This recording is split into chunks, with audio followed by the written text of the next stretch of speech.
28 de mayo de 2021. Sin Fronteras, la revista con William Griggs Vivado en la primerísima 91.7 y 105.3 FM. 6 de la mañana con 37 minutos. Muchas cosas nuevas de nuestra historia les vamos a contar hoy. Va a ser difícil contar un par de historias, pero ahí vamos. Pero antes, un saludo a doña Antonia Guillén Obando. Perdón, doña Mirna. Doña Mirna Guillén Obando. Hoy está de cumpleaños. Felicidades, doña Mirna, una sandinista de toda su vida. Y que ya está cumpliendo 15 o 16 años, no sé. Nativa de Huigalpa, Chontales, pero residente en Managua hace muchísimos años. Aquí vivió el terremoto. Felicidades, doña Mirna. Bien. A ver, ¿con qué empezamos? Vamos a hablar de la tranquera esta, la víctima. Espérate, ya te voy a contar algo. Pero antes de eso es que fíjate que el domingo pasado murió en Rosario, Argentina, una compañera médica que trabajó toda la revolución en las zonas rurales de Matagalpa, estuvo en los frentes de guerra, trabajaba también en los barrios de la ciudad de Matagalpa. Se fue en el 90 porque no resistía a trabajarle a un gobierno de Estados Unidos y Nicaragua después de haber vivido la Revolución Popular Sandinista, y se fue con sus hijos. Sus hijos nacieron en Nicaragua. Ella es de origen argentino, ¿verdad? La doctora María Felisa Rita Lemus. La doctora Felisa tenía 83 años y la mató la peste. Todavía la semana pasada ella publicó que confiaba que la iba a vencer, pero finalmente no pudo resistir. Me contaba Alan Martínez, que es de Matagalpa, saludos a Alan, que a él le tocó atender a la doctora Lemus cuando Daniel la invitó hace 4 años a un aniversario de la Revolución. Ella vino, y entonces ella lo que quería era ir a visitar la tumba de su gran amigo, el enfermero de origen vasco Ambrosio Mogorrón, que lo mató la Contra allá en la zona del Cuajinotega, creo que en junio del 84, si mal no recuerdo. Y así fue. Alan la llevó a la tumba de Mogorrón allá en el cual el centro de salud lleva su nombre, y ella iba feliz porque había visto la tumba de su amigo. Y miren, yo les voy a leer algunas cosas que ella contó de su experiencia en Nicaragua. Nunca perdió el vínculo con Nicaragua, nunca, jamás. Y durante los últimos años defendiendo la revolución desde su trinchera, ya muy mayor, pero tenía su trinchera ideológica y sus amistades y demás, ¿verdad? Ella anduvo por el África primero. Bueno, ella se graduó de médica en Argentina, tuvo que salir exiliada cuando la dictadura se instala en Argentina. 2 de sus amigas son perseguidas, son desaparecidas, ella misma perseguida junto a su marido. Se van para Francia porque su marido es de origen francés. Ahí logra convalidar su título. Estuvo en el África también aprendiendo medicina comunitaria, y aquí en Nicaragua se dedicó toda su estancia aquí a la medicina. Y oigan algunas frases que son. Ella era militante del Partido Comunista en los años 60. ¿Y saben por qué se fue de ese partido? Porque empezó a criticar al Che con la guerrilla de Bolivia y con su participación en África, y al Partido Comunista de Cuba, a la Revolución Cubana. Entonces, en el momento que comenzó a criticarla, ella se fue, para que vean que su consecuencia venía de antaño. Entonces ella se fue a Matagalpa cuando vino a Nicaragua porque allí no había ni salud, ni escuelas, ni camino. Estuvo en las milicias, hizo alfabetización, fue dirigente de FedSalud allí en Matagalpa. Y cuenta ella, fue esa sensación de estar aportando a una revolución, de estar creando, vos también, cada quien creando, porque tenías toda la libertad para crear. Nadie te decía lo que tenías que hacer, ponías todo lo que sabías. Fueron los mejores años de mi vida, honestamente. Y cuento una experiencia con una partera, una bonita experiencia. Y empezó a trabajar con las parteras empíricas, ayudarles a tener mayores conocimientos y a su labor. Por cierto, el tema de las parteras en Nicaragua se ha apropiado el Estado de Nicaragua de las parteras. El Ministerio de Salud tiene una política específica hacia las parteras para integrarlas al sistema de salud. Han recibido capacitaciones y demás. No han sido sustituidas en su trabajo, sino que han sido capacitadas para que tengan mejores calificaciones técnicas para atender los partos, lo que es diferente. ¿Ya? Dice, enseñábamos lo relacionado con la asepsia y a la antisepsia y la vacunación para evitar el tétano neonatal. Los cursos eran prácticos y transcurrían en un clima ameno y cordial, con muñecos o envoltorios de trapo que simulaban ser un bebé. Intercambiábamos conocimiento sobre plantas, masajes e infusiones para relajar a la embarazada. Yo me sentía aceptada por estas compañeras que brindaban sus servicios de forma gratuita. Entonces, mientras su marido se encargaba de la crianza de los hijos y iba al frente de la guerra, fíjate bien. Dice que, oigan qué bonita esta experiencia que cuenta ella, la doctora Lemos. Estuvo en el frente de guerra, dice, ahí en la frontera con Honduras. Ahí vio todo lo que se puede ver en una guerra, pero todo fue muy alegre, con mucha creatividad. En medio de la guerra, cuando se escuchaba el ruido de los obuses, nosotros organizábamos bailes porque la única forma de sobrevivir una cosa muy dramática de largo tiempo es producir alegría. Si no, no resistís mucho tiempo. Pero todos teníamos clarísimo que apenas sonaba una sirena, cada uno iba a su lugar, sabía con quién iba a estar, etc. Una pérdida importante para la revolución, la muerte de la doctora María Felisa Rita Lemus. Saludamos a sus amigos aquí en Nicaragua y a su familia allá en Rosario, Argentina. Bueno, a ver, hablemos de esta tranquera. Vamos a lanzar un desafío. Hay una manera muy fácil de terminar con toda esta discusión, con todo este escándalo mediático de las corporaciones internacionales y los sicarios al servicio de la lavandería Chamorro. Hay una manera muy fácil. Nosotros desafiamos a la dueña de la lavandería Chamorro. La desafiamos. Presente al público los documentos que certifican que usted, con el dinero que recibió de sus patrones yanquis, hizo lo que los patrones le habían mandado a decir de acuerdo a los proyectos que le aprobaron. Presente los recibos, cierre caja, balance. Eso entró y esto salió. Y entró por esta razón y salió por esa razón también. Y aquí están los recibos. Es muy fácil. Usted, dueña de la lavandería de Chamorro, presente esos documentos y se acabó el jabón. Ya está. Ya no hay nada más que discutir. No lavó el dinero.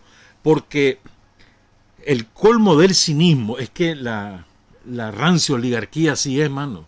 El colmo del cinismo es que ella llega ayer a la fiscalía y su gran prueba de que ella no es lavandera es que el Departamento de Estado de Estados Unidos dijo que ella no es lavandera. Eso está como que a vos te acusen de ser ladrón en tu barrio, ¿verdad? Sos el riquito del barrio y te acusan de ladrón. Y entonces la policía te cita porque te están acusando de ladrón. Entonces vos llevas como testigo ante la policía de tu barrio. O sea, a ver, en tu barrio te acusan de ladrón, vos sos el rico del barrio. La policía encuentra que vos parece que sos ladrón y te comienza a investigar y pasa el caso a la fiscalía. Entonces vos le llevas como testigo a la fiscalía al narco del barrio, al delincuente del barrio, que es el que financia todas las raterías ahí. Es usurero, es prestamista, ¿verdad? Es narcotraficante, es paga sicarios, paga criminales en el barrio. Todo el mundo lo sabe. Entonces vos llevas de testigo de tu honradez al delincuente del barrio. Eso fue lo que pasó ayer. Digo, ese es el máximo cinismo que puede ocurrir. O sea, quien la financia dice, no me ha robado. No sé, que el problema no es que le robó o no le robó. Y además que como el Departamento de Estado sabe que para qué era el dinero y sabe que tenía que encubrirlo, tiene que acuerparla. Es lógico. Porque Estados Unidos sabía que tenía que encubrir la manera como le llegaba el dinero a los sicarios que contrataba la Chamorro. Han desfilado todos los sicarios. Algunos han aceptado, otros no. Sí, es cierto, a mí me daba $1,000 mensuales, dice uno. No, sí es cierto, a mí me daba, pero yo nunca la conocí, dice otro. Otra dijo algo parecido. O sea, ahí están las pruebas. Y no era parte de ningún proyecto. ¿Verdad? Te repito, cuando vos sos ONG, vos le presentás un proyecto a alguien que te quiere dar reales. Y le decís qué vas a hacer, por qué lo vas a hacer, qué querés, qué objetivos perseguís haciendo eso. Le presentás un calendario de ejecución. Es decir, cuándo vas a empezar, qué vas a ir haciendo fecha por fecha. Después le rendís cuenta de lo que ha gastado en material, en lo que sea, le rendís cuenta y le mandás pruebas de que efectivamente hiciste lo que hiciste. Entonces, ¿cuál es la prueba que presenta la dueña de la lavandería? ¿Sabes cuál es la prueba? El golpe del 2018, esa es su prueba. Claro, no necesita justificar, los gringos están felices porque son reales bien gastados para ellos. No le importa que no le hayan dado recibo porque para eso le daban los reales. No le importa lo demás, que si se quedó o no se quedó, como efectivamente si se quedó con tantos o cuantos dinero, no les importa, porque el resultado del trabajo, de la inversión que ellos hicieron, está a la vista. Las masacres que ellos hicieron durante el golpe del 2018. ¿Estamos claros? Entonces, no necesito otra prueba. Ellos invierten para resultados, los resultados son los que les importan. Que si en el camino se le quedaron reales pegados en la mano a la lavandera, no le importa a los gringos. Entonces, claro, le dicen a la Chamorro, no, si es cierto, si yo te di los reales y estoy contento con el gasto que hiciste. Claro que está contento, si para eso le daba los reales. Entonces, se necesita ser sinvergüenza y cínico para llegar argumentando ante una institución del Estado de Nicaragua que otro gobierno dice que vos no sos ladrón, cuando vos sabes que ese gobierno te dio ese dinero para joder el país. Se necesita ser cínico. Entonces desafiamos a la señora Chamorro, que ahí anda exhibiendo su cartera de no sé qué marca, su ropa de no sé qué marca. ¿Dónde crees que saca los reales? ¿Vos crees que tiene reales ella por sí misma? ¿Qué va a hacer? De lo que roba. Pero bueno, entonces, los desafiamos. Presente los documentos. Usted no dice que es transparente. Dale viaje al poder. Presente los documentos. No lo quiere presentar a la fiscalía. Preséntese a la opinión pública. Difunda ahí por las redes sociales. Cuánto recibió, a quién se los dio. Ponga los recibos de quienes recibieron ese dinero. Y mire y haga pruebe de que cuadran las cuentas. Lo que entró, salió y aquí están las pruebas. Es sencillo. ¿Por qué no lo ha hecho? ¿Por qué no lo ha hecho? ¿Por qué se ha ido en puro bla bla? ¿Por qué? ¿Por qué resulta que cuando les congelan las cuentas, resulta que se asusta porque tenía mucho dinero ahí? ¿De dónde lo sacó? Si no tiene empresa, que sepamos. ¿Ah? ¿De dónde? ¿Me entendés? Entonces, Es muy fácil, está en sus manos, la pelota está en su cancha, no está en la cancha del Estado de Nicaragua. El Estado de Nicaragua ha detectado probable lavado de dinero. Es decir, ¿qué es lavado de dinero? Es dinero mal habido. Y en este caso es mal habido porque le entregaron un dinero encubriendo una actividad y resulta que la hizo para otra. Y además se quedó con una parte de ese dinero. Eso se llama lavado de dinero.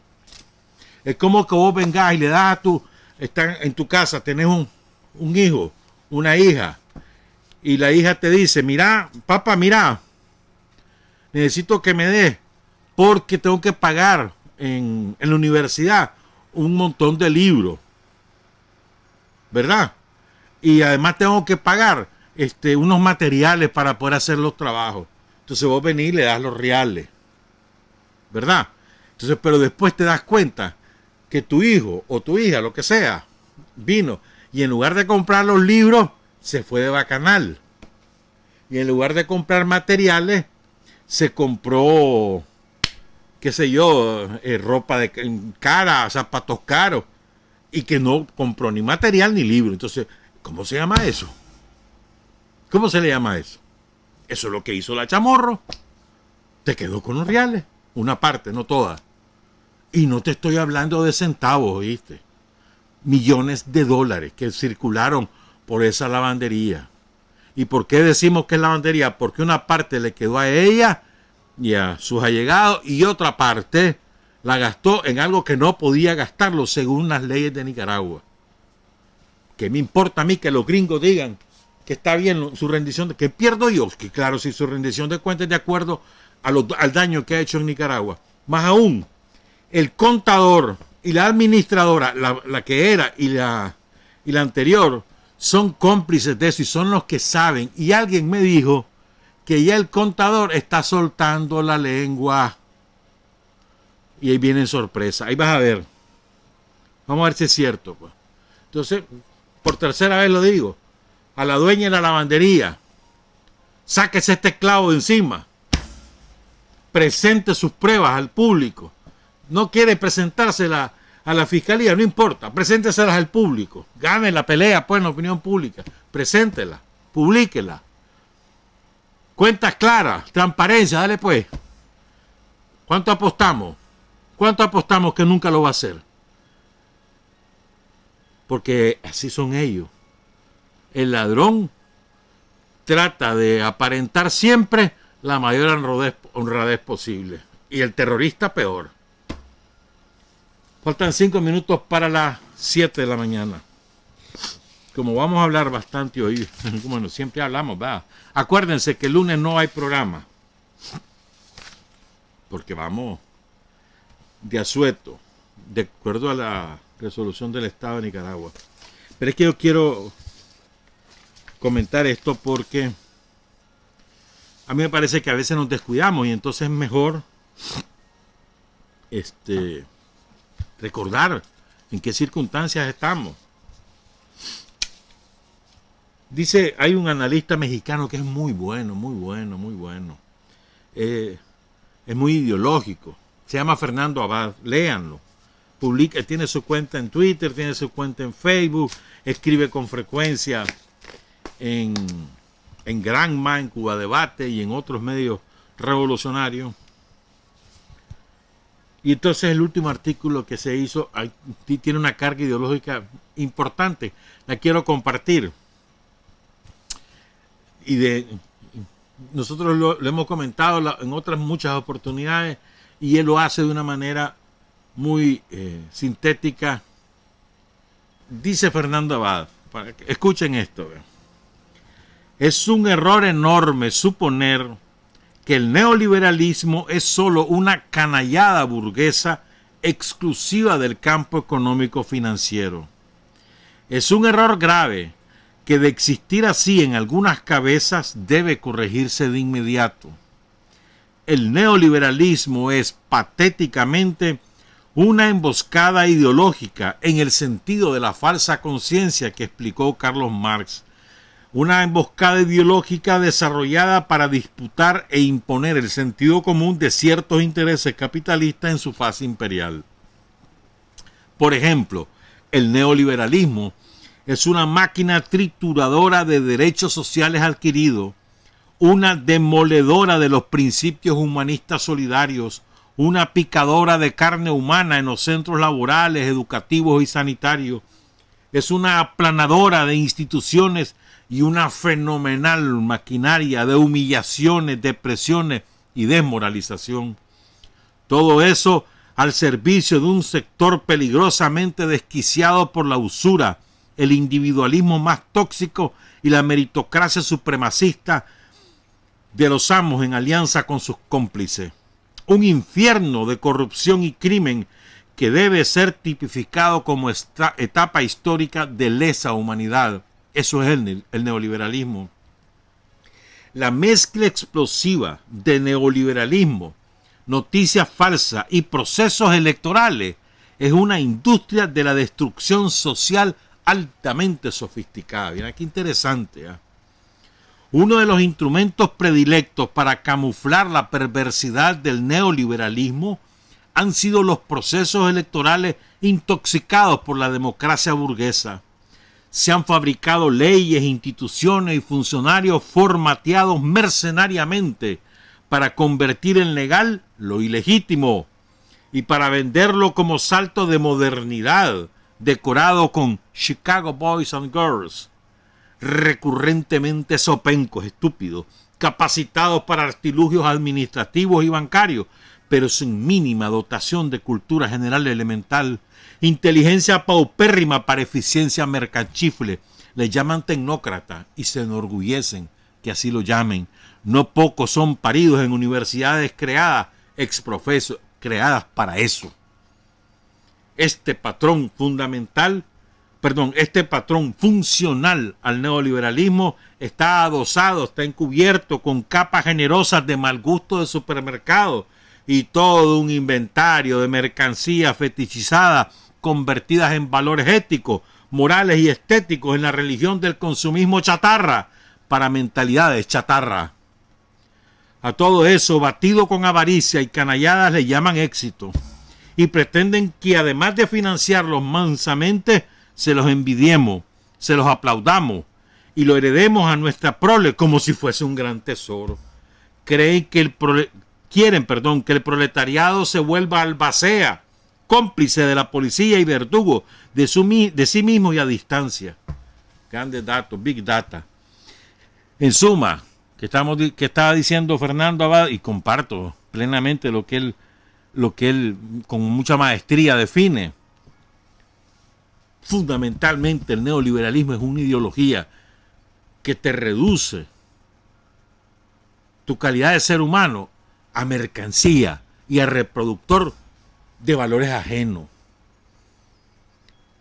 Te mimetizas de tal manera con el capitalismo que terminas creyéndote el cuento que el vender y comprar todo lo que exista es natural. Terminas creyendo que lo que vos tenés solo puede ser fruto de tu propio trabajo y no pueden haber derechos más allá de lo que vos trabajé. Y entonces resulta que si por desgracia te corrieron, vos no tenés, y ya no tenés, o no lográs encontrar otro trabajo, ya no tenés ningún derecho, ni a la educación, ni a la salud, ni tus hijos tampoco, porque no estás trabajando. Así. Nos reducen a eso. Y estamos afanados por ver de qué manera viste o de qué manera consume la tal estrella para ver de qué manera yo también puedo emularlo. Esa es parte de toda la penetración cultural. Nos enseñan a que lo que nosotros producimos no tiene calidad. Lo que producen ellos es la calidad. Y aspiramos a producir lo que ellos hacen. Mira qué tristeza. O sea, simplemente nos desculturizan y luego nos inoculan lo que ellos producen como que si fuera cultura, que simplemente es una mercancía. Es muy triste. Y a veces nosotros no que todos en Nicaragua, todos hemos sido inoculados por el neoliberalismo. Algunos logran resistir o logran identificar las características de esa penetración cultural, trabajan y las vencen.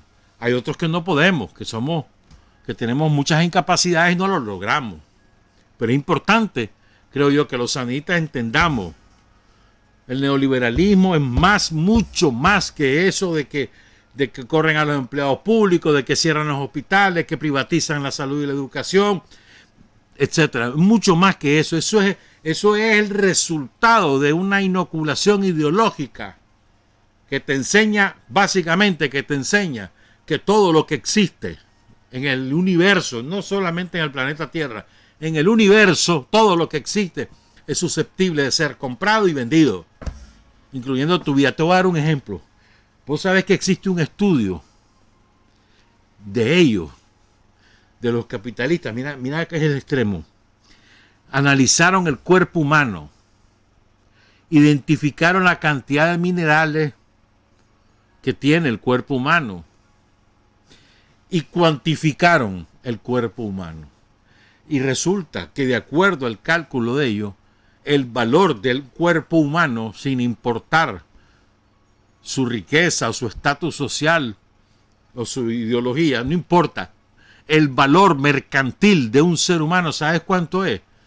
$4.40, porque eso es lo que tiene de minerales y eso es lo que es susceptible de extraer de ese cuerpo para que pueda ser vendido. Así de extremo es el capitalismo. El neoliberalismo es la fase extrema del capitalismo, la fase extrema que ahora conocemos. No sabemos si habrá una peor, ojalá que no. Regresamos entonces con algunos temas que les van a sorprender. Son las 7:06. Hay hombres que luchan un día y son buenos. Hay hombres que luchan un año y son mejores. Pero hay hombres que luchan toda la vida. Esos son los imprescindibles.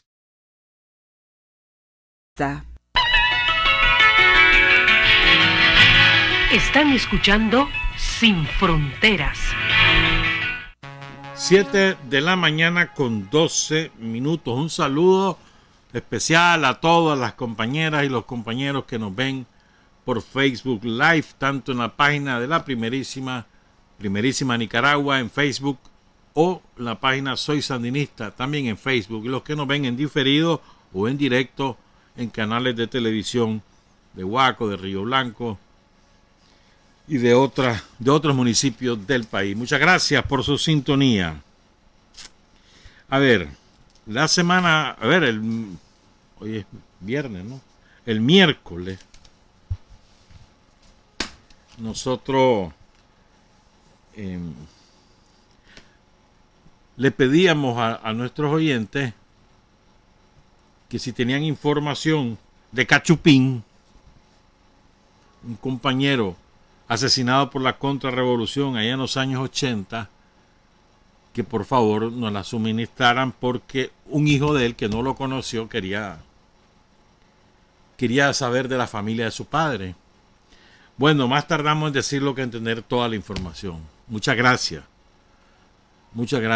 Y ya el compañero, el hijo de Cachupín, ya está en contacto con la familia paterna, con sus tíos. Ya conoce la circunstancia en que fue asesinado, parte de su vida previa. ¿Verdad? Entonces, estamos contentos, pues, porque gracias sobre todo a un compañero, ya tenemos toda la información. Ya la tiene quien interesa, pues, el hijo de Cachupín, que está muy contento, por cierto, porque ya sabe que tiene hermano, sobrino, etcétera, pues. Bueno, no queremos entrar en más detalles porque no vale la pena, pues simplemente era una solicitud de un compañero y la atendimos. Tenemos otra solicitud. Tal vez alguien conoce yo lo busqué y no lo encontré. El compañero Roberto Carvajal Sandino, ¿verdad?, quiere saber si hay alguien que conoce o la circunstancia en que fue asesinado el compañero Luis Anastasio Herrera, aproximadamente en mayo de 1979. Lo asesinaron frente al Instituto Ramírez Goyena, aquí en Managua. Ustedes saben que Ramírez Goyena queda aquí por La Brisa.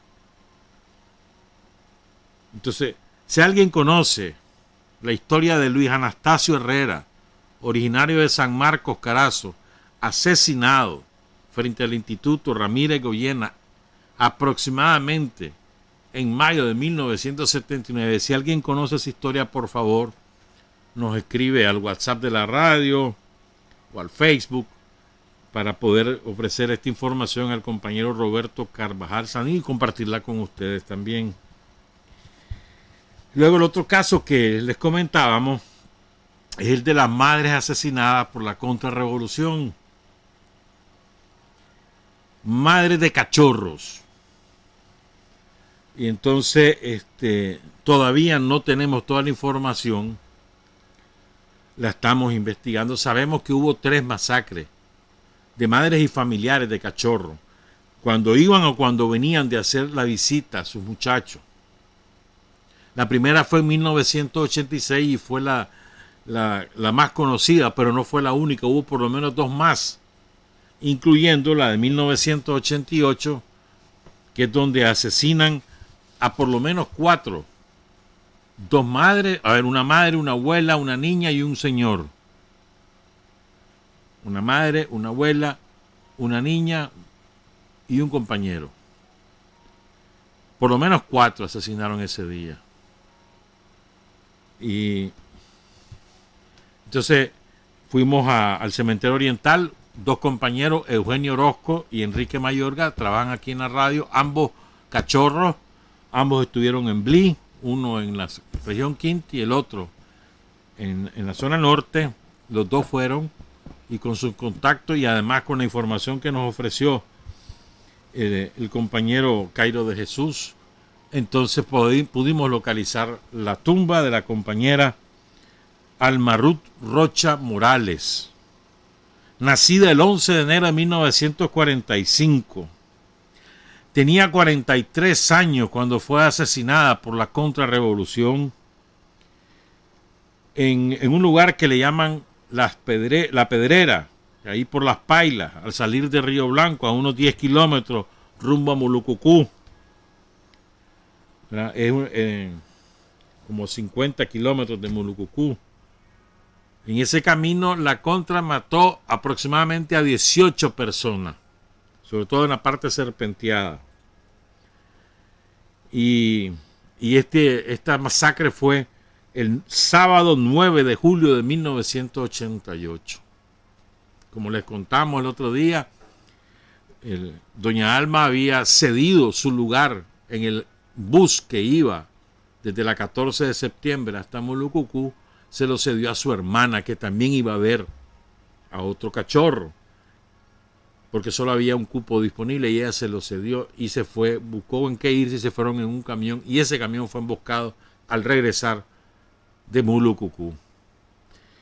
Fíjense, tenemos otros nombres.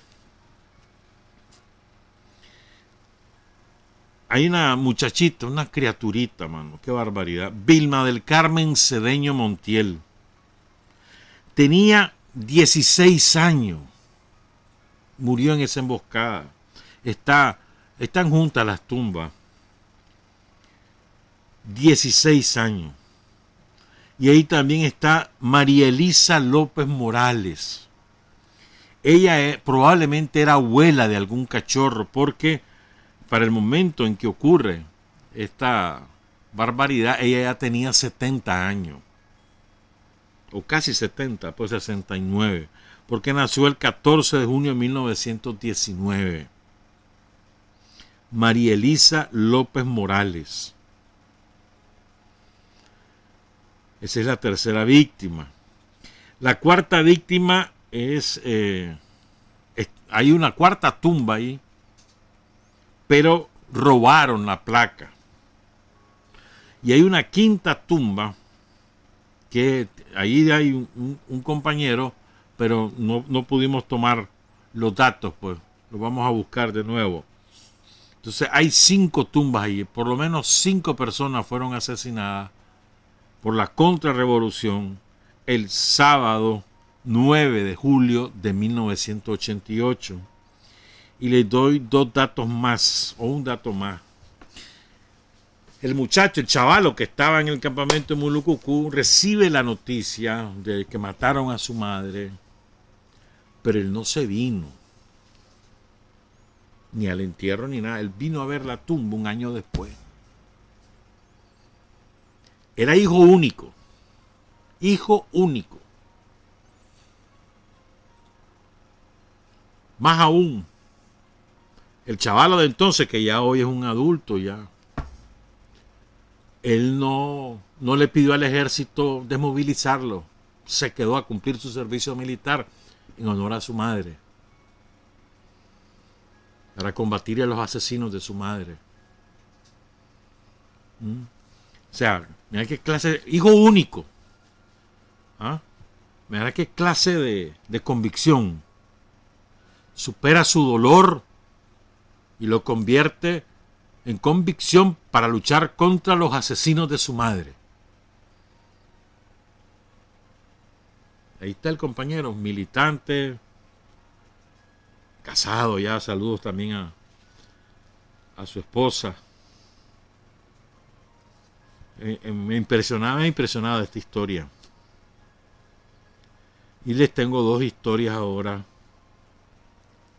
difíciles de contar. Difíciles. Vamos a hacer un esfuerzo, sí, miren. Nos las contó un compañero al que le vamos a llamar Ramiro. Él no quiere aparecer, no le interesa figurar, sino trasladar estas experiencias para que aprendamos. Para que aprendamos, compañeros. Las 2 son estremecedoras. Empiezo con esta. Ramiro era parte del grupo de chavalos que en aquellos años había sido educado en Cuba en distintas carreras técnicas, en bachillerato, y allí 60 de esos muchachos son seleccionados para ir al frente de guerra, a la defensa de la revolución. Entre ellos está Cachupín, ¿verdad? Y está Ramiro. Chavalos. Bueno, el Cachupín era el mayor de todos, probablemente, pues, que tenía alguna experiencia previa.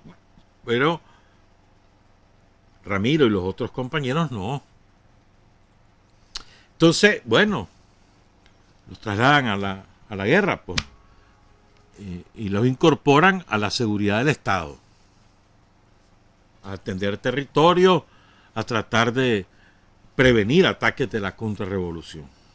Esa era la labor principal, la labor de prevención. No la única, la principal. El caso es que la zona de limítrofe entre las minas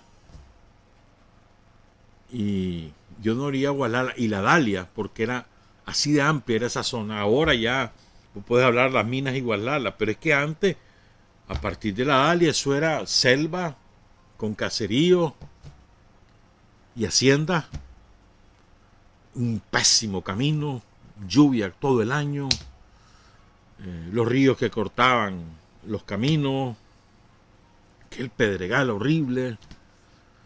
Lo digo porque lo viví, pues. Entonces en aquella época era el puerto de montaña era la Dalia, porque a la Dalia tenían que bajar los campesinos desde toda la montaña, del Cuá, de Rancho Grande, de Guaslala mismo, toda esa zona, bajar hasta la Dalia a vender sus productos, sus cosechas y a comprar. Ya hoy no es así, ¿verdad? 35 años después. Entonces, toda esa era zona selvática. Mucha lluvia, mucha lluvia. Entonces, era zona ideal para un teatro de operaciones de la contrarrevolución. No tenían tanta fuerza como para tener dominio sobre el territorio. Era un territorio en disputa. Pero era una zona peligrosa. En la época de la dictadura somocista había sido una zona guerrillera. Ay, De ahí surgieron muchísimos campesinos que se incorporaron al Frente Sandinista y llegaron a ser dirigentes, como Jacinto Hernández, todos los hermanos Hernández. O de ahí eran las mujeres del Cuapo, por ejemplo. Sigo con esta historia. Entonces, en una de esas, a este compañero le asignan un territorio y en una de esas visitas se topa por circunstancias, conoce pues a un compañero, ¿verdad? Y este compañero, un hombre ya mayor, era un cipote, que tenía que unos 22, 20 años, 21 años lo más. Y de eso hace 30, sí, más o menos, 22 tal vez. ¿Verdad? Chavalo, recién traído de Cuba, que no recibió entrenamiento militar en Cuba.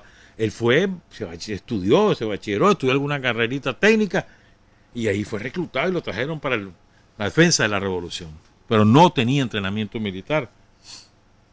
Entonces se topa con este compañero, que era un hombre ya adulto, 40, 45 años, campesino, con su esposa, con su hijo, una parcela pequeña, como todo el mundo en la montaña, pues. Se lo topa ahí en la zona de Cuscahuas, en Vilampisma, mejor dicho. Analfabeto. Montaña pura, Vilampillo. Ahora ya no es así, pero en aquella época era. Entonces este compañero, apenas Ramiro lo conversa con él, inmediatamente se identifica porque él había sido colaborador de la guerrilla. Quien operaba en esa zona era la columna Pablo Úbeda. Entonces había quedado olvidado, abandonado ahí, porque como te describí esa zona, después de la alfabetización, que ni ahí llegó porque él no fue alfabetizado, imagínate cómo sería eso de abandonado. Pero finalmente él contacta con Ramiro y contacta a través de Ramiro con la revolución. Entonces de inmediato empieza a colaborar con Ramiro. Y la labor que le asigna es infiltrarse en la contrarrevolución. ¿Verdad?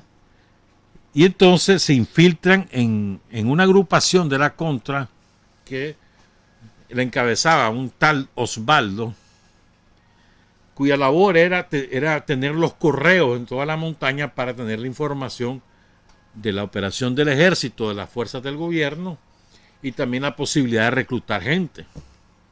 Entonces él era el jefe de los correos de la contra, este tal Osvaldo. Entonces Ramiro le pide involucrarse en eso, entonces él acepta. De seudónimo le pone Ramiro Tacho.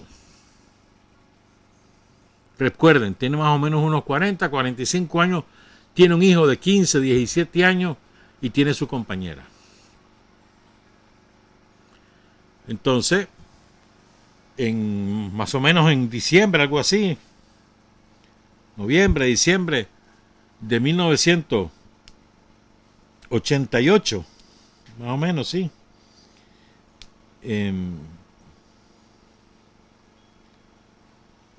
Sí, 88. Tacho le da una información a Ramiro, mirá, van a atacar las minas. Entonces Ramiro pasa caminando toda la noche hasta llegar al puesto donde tienen la radiocomunicación para avisar que van a atacar las minas, y en el momento que la avisa ya están atacando las minas. O sea, el aviso ya llegó tarde, pero no por culpa de Ramiro, y no había pasó toda la noche caminando, hermano. Si suena del bate, ya te estoy hablando de que no hay manera de tener vehículos ahí en aquella época. Ahora sí, con el despale que hemos hecho además. Entonces, ¿qué hemos hecho? Estoy hablando de los nicaragüenses, ¿verdad? Y pasó, ¿verdad? Llega enero, y en enero hay un combate del ejército choca con la contrarrevolución, y ahí cae Tacho. Tacho cae como contrarrevolucionario y era un militante sandinista. Fíjense bien. Entonces Ramiro se siente con la obligación moral de subir a la casa de Tacho para hablar con su esposa y contarle que su marido había muerto como contrarrevolucionario, pero que era un sandinista.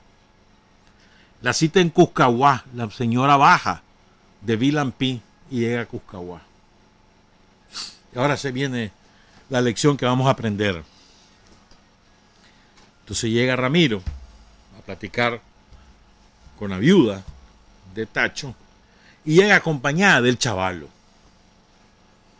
15, 17 años. Y entonces la compañera, sin una lágrima, le dice a Ramiro, mire compa, le dice, yo ya sabía que mi marido trabajaba con ustedes.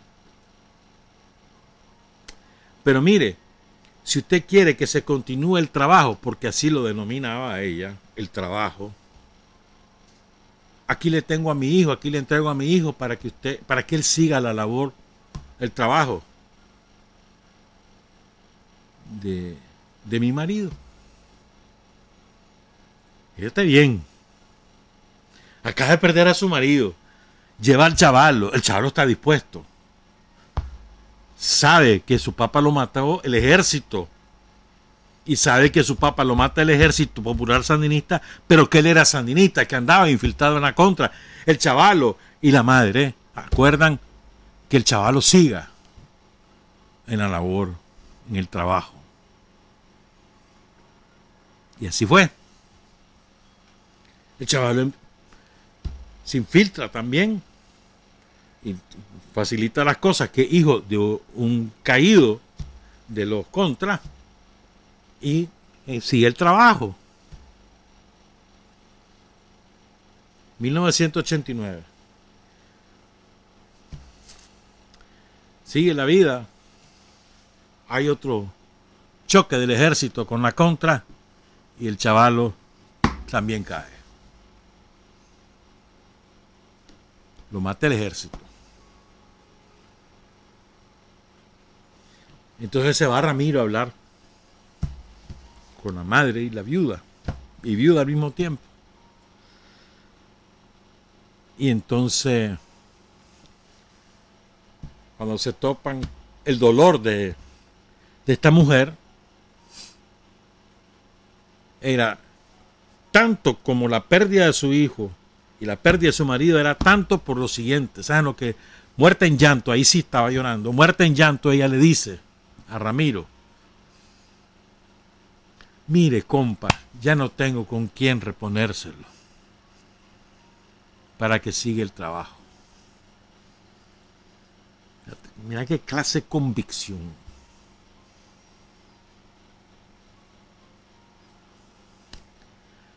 Tacho, el padre, el marido de la compañera, su nombre era Francisco Sánchez.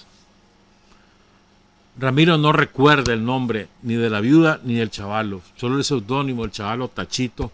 Le puso Tachito en homenaje a su padre y Tacho su papá.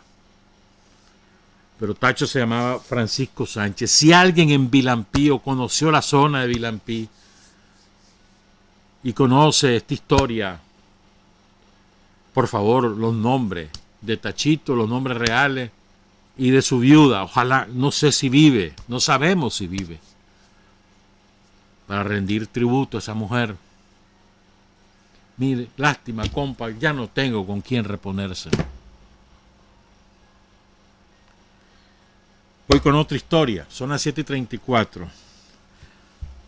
Piense bien, esa compañera jamás le ha pedido a la revolución ni cargos, ni fincas, ni casas, ni plantecho. Piense bien. Les voy a contar otra historia tan dramática como esta. Esta es la historia de Roque. Este compañero, sandinista, tenía un yerno que se llamaba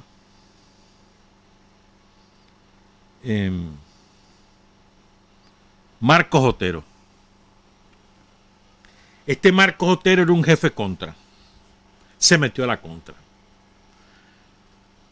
Roque vivía en una zona, en una comunidad que se llama Los Ranchitos, que queda ahí cerca de La Mora, de la Dalia. Va bajando hacia Rancho Grande, en el Empalme de La Mora se le dice también. Ahí está una comunidad que se llama Los Ranchitos. Ahí vivía Roque. Entonces él cae preso, ¿verdad? Porque era contrarrevolucionario, supuestamente. Y eso facilita, pero él era un sandinista. Su yerno era el contra. Entonces eso facilita que lo reclute un compañero cuyo nombre era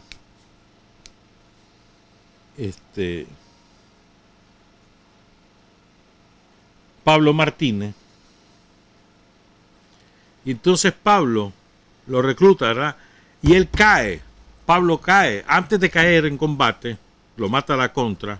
Antes de caer, él le pasa el contacto a Ramiro, ¿verdad? Después cayó en Abisinia este compañero. Y Roque queda trabajando con Ramiro. Entonces allá en el 87, 88, 87 más bien. No, en el 88. Pongan cuidado de esta historia. Alguien denuncia a Roque. Nadie sabe que Roque trabaja con la seguridad del Estado. Era suegro de un jefe contra, pero él trabajaba con la seguridad del Estado. Nadie lo sabe, eso es secreto. Entonces, alguien denuncia al puesto del ejército en la zona de La Mora, de esa zona de Peña Blanca, de que Roque es contra. Entonces, el jefe de compañía, destacado ahí, que no tenía ninguna potestad para hacerlo, pero quería quedar bien con sus jefes.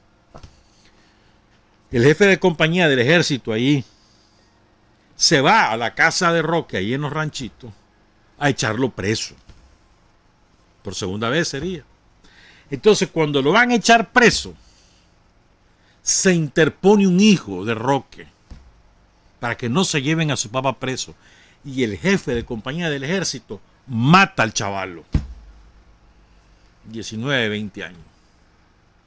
Delante de él, delante de Roque, matan a su hijo, el jefe de compañía del ejército.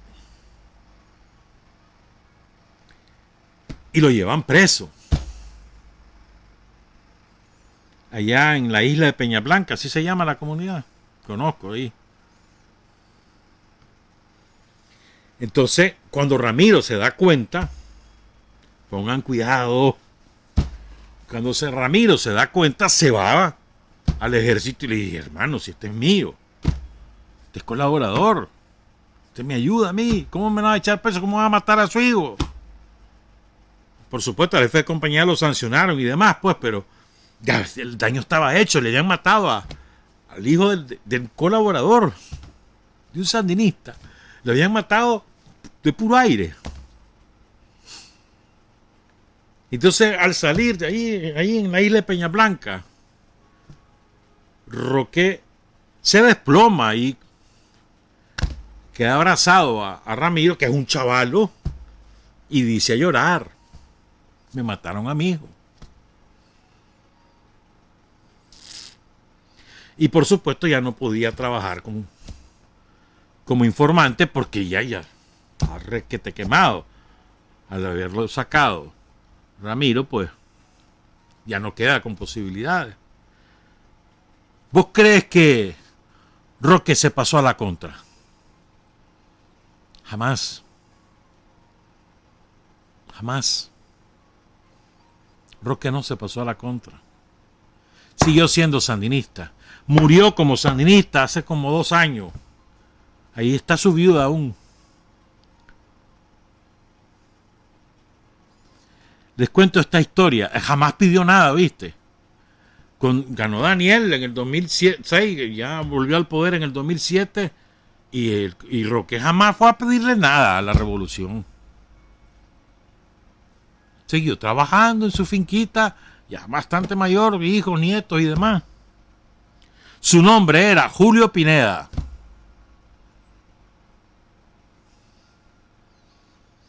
¿Estamos claros? Todavía Ramiro lo llegó a visitar a él y a su esposa ahí. Tenemos la foto. Ahí tenés la foto, ¿verdad?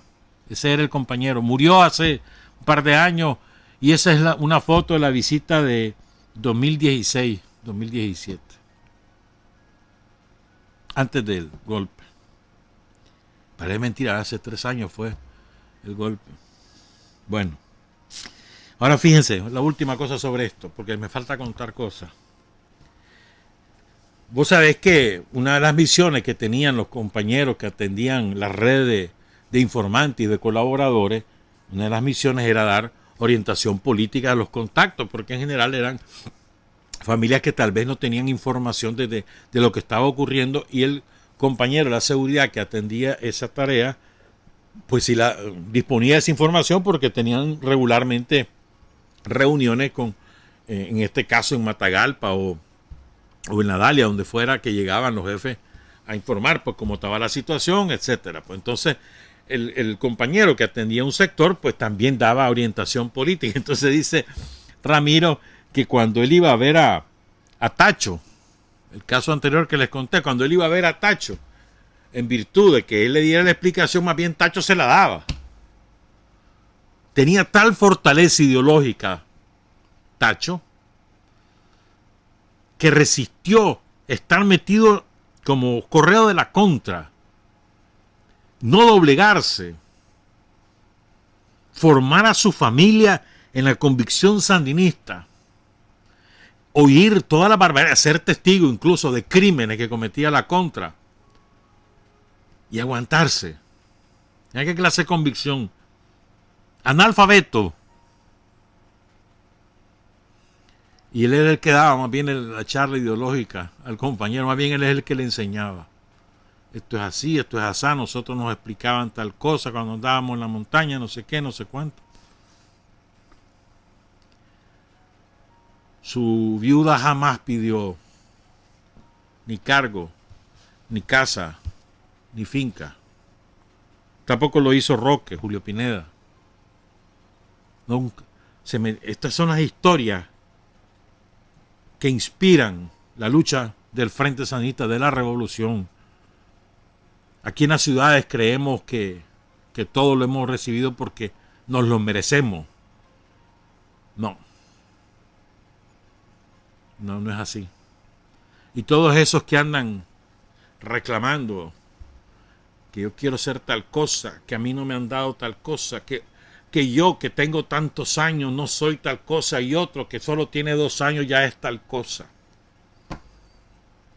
No es por eso que uno se mete a esto.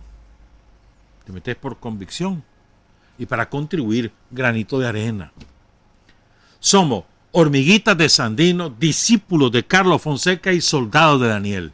Que no te quepa la menor duda. A eso nos corresponde hacer soldado, hermano.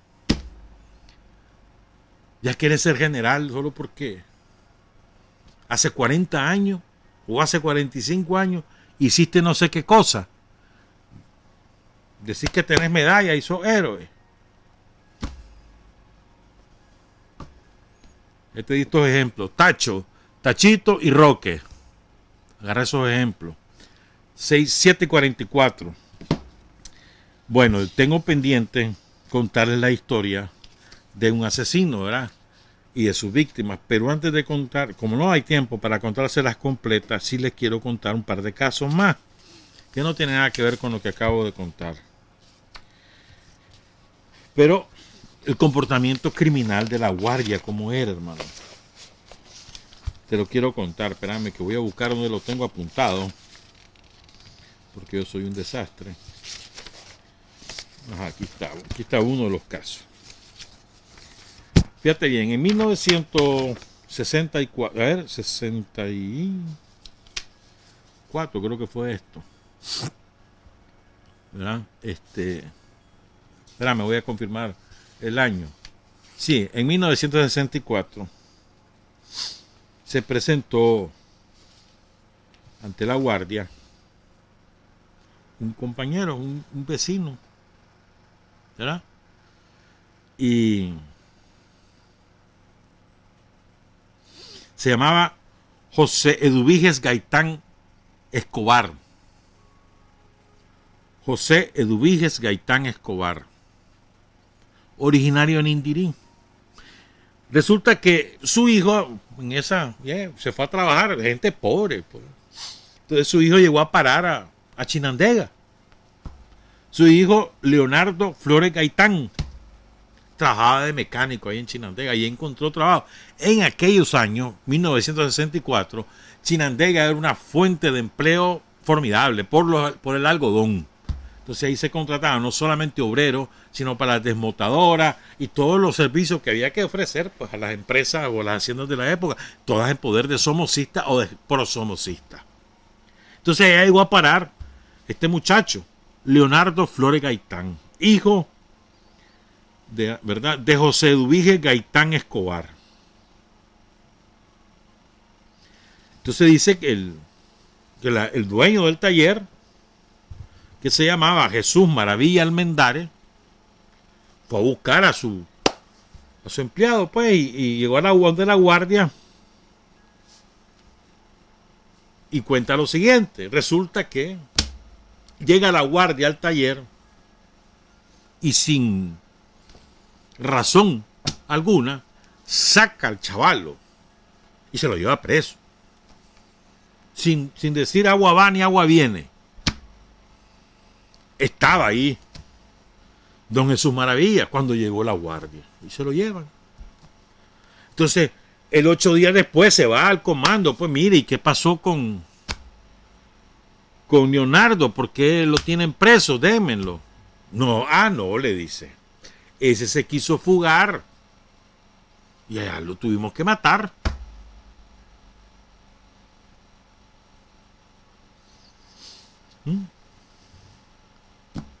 ¿Está viendo? Y no había habido ningún motivo para llevárselo preso. No era guerrillero, no era sindicalista. Le caía mal a este asesino del que les quiero contar la historia. El coronel Juan Ángel López. El carnicero de Chinandega. Ahí les voy a contar la historia completa. Pero te cuento esa para que tengas una idea de cómo eran las cosas. Pues así era. Le caían mal. Un chavalo. Quién sabe que a lo mejor le dio una mala respuesta o lo que haya sido. No tenía ningún delito, ninguna falta. Lo mandó a matar. Nunca apareció su cuerpo. Y lo denunció su padre, José Eduviges Gaitán Escobar, de Nindirí. Les voy a contar otra historia. Esta historia es diferente. Pero para que vean cómo era la dictadura, hermano. Cómo era la dictadura. La de Somoza García y la de Somoza de Baile. Es una solución de continuidad, pero a quien tenía sus propios métodos. Oigan esto. Había un tipo, un coronel, cuyo nombre ya murió hace como 3 años, no, como 10 años, o un poco más. Ya murió viejito. Vicente Agustín Peralta, le decían el Gato Negro. Ese apodo se lo puso Tacho Viejo, Tacho Somoza García, el fundador de la dinastía, el asesino de Sandino. Tacho Viejo. Este hombre se enrola en la guardia en el 32 y Tacho Viejo lo pone como uno de sus ayudantes, es decir, de su personal de servicio. Le llevaba y lo traía a los chavalos, ese tipo de cosas. Ayudante. El 21 de febrero de 1934 a él lo mandan con los chavalos a que vaya al cine para distraerlo mientras mataban a Sandino, por ejemplo. Pero no es eso lo que quiero contar. En una entrevista que le da a Roberto Sánchez Ramírez, que en paz descanse, en 2005, cuando estaba viviendo en Ocotal y irradiaba su antisandinismo. ¿Cómo era de antisandinista este viejo? ella murió. Que cuando supo que uno de sus hijos colaboraba con el frente, le dejó de hablar y lo echó porque hedía. Nunca más le volvió a hablar. Y después se fue, ¿verdad? Regresó con la Violeta, por supuesto, si era su gobierno. ¿Cómo no iba a regresar? Entonces, lo que quiero contar es esto. Él estuvo involucrado en los asesinatos de los rebeldes de 1954. La rebelión del 54. El monumento está aquí en el mirador de Tizcapa. Está Pablo Leal y todos los compañeros asesinados por la Guardia. Fueron capturados y luego asesinados. 2 o 3 fueron muertos en combate. Algunos eran oficiales de la Guardia. Ahí es donde se gana la confianza de Tacho Viejo, Juan Ángel López, porque es uno de los que delata a los conspiradores. Y entonces a partir de ese momento Tacho Viejo lo adoraba, porque le fue leal y denunció a los guardias que estaban en la rebelión, porque a él lo habían tocado. Entonces él denuncia a los que estaban en la conspiración, pero no es eso lo que quiero contar.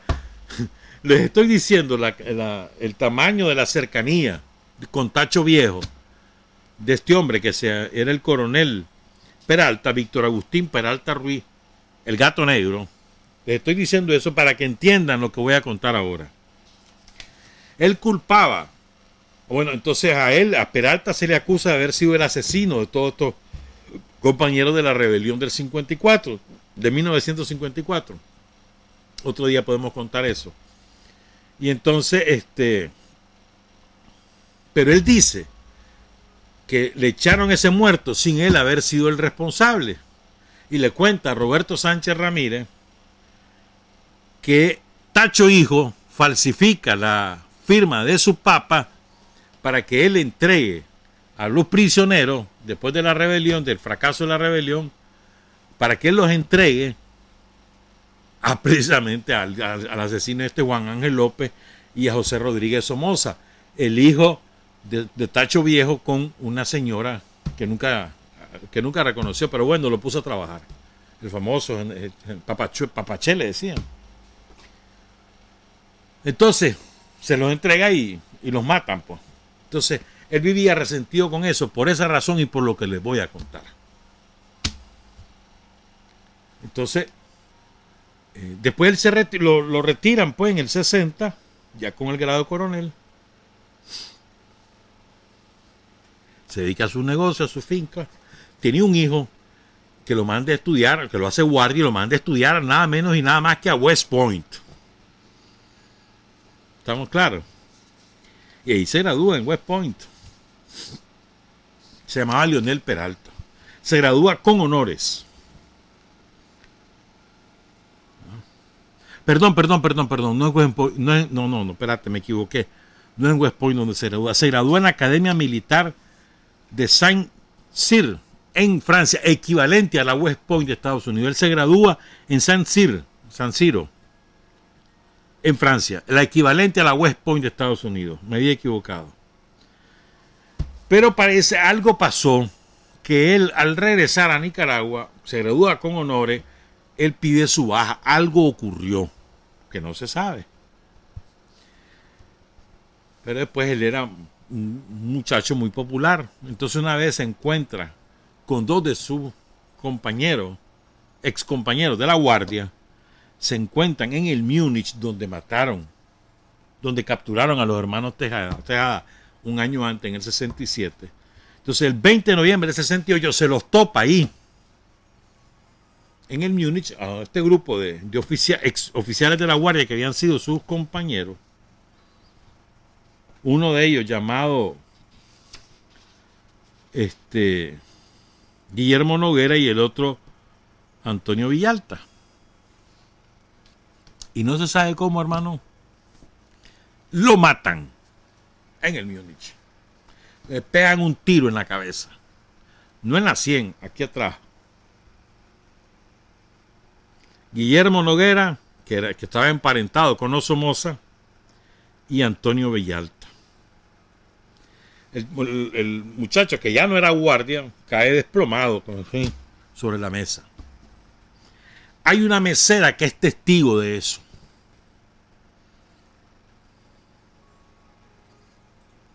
Villalta, años más tarde, murió misteriosamente porque se cayó de un helicóptero. Pongan cuidado. Y la mesera, la que fue testigo de lo ocurrido, la sacaron de Nicaragua y nunca más se supo de ella. En cambio, Noguera, que era el pariente de los Somoza, llegó a ser mayor general y jefe del Estado Mayor de la Guardia. Uno de sus nietos, de sus hijos, ahí anda, ¿viste? Con los tranqueros. Llamativo de esto, los guardias eran capaces de matar a sus propios guardias. ¿Por qué razón?